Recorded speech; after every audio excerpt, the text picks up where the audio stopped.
Hey guys, today I'm going to tell you how to fix Instagram. You can't message this account unless they follow you. If you are using Instagram and you have followed someone, or if you don't have followed the other person and you're trying to message them, so if you're facing a this type issue, let's see a possible fix. So basically, there is not any fix which can help you to fix this type issue. So basically, it happens due to the other person privacy settings that you will not be able to message that person unless they follow you.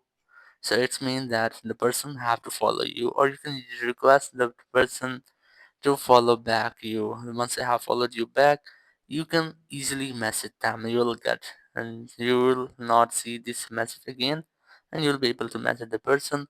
But until the person doesn't follow you, you cannot message them. Thank you very much for watching the video. Until next video, bye bye.